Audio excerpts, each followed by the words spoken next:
To upload or migrate a website to Hostinger. Start by opening the Hostinger website and signing into your account.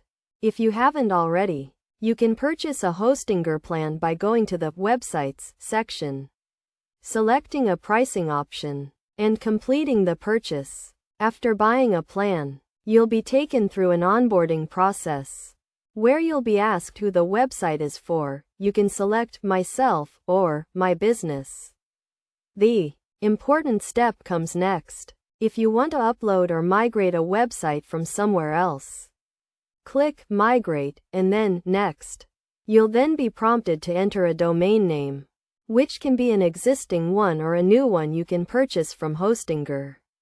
After entering your domain name, you'll be asked to select the location of your target audience, which will help determine the closest data center. For example, if you're from the Netherlands, the closest data center might be in France.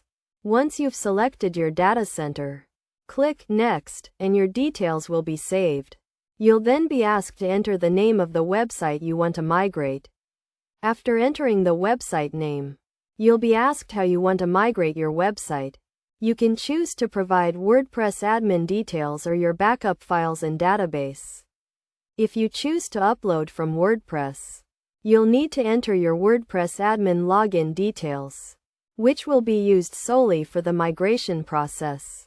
You'll then be asked to sign into your WordPress account. Select the website you want to migrate, and the migration process will begin.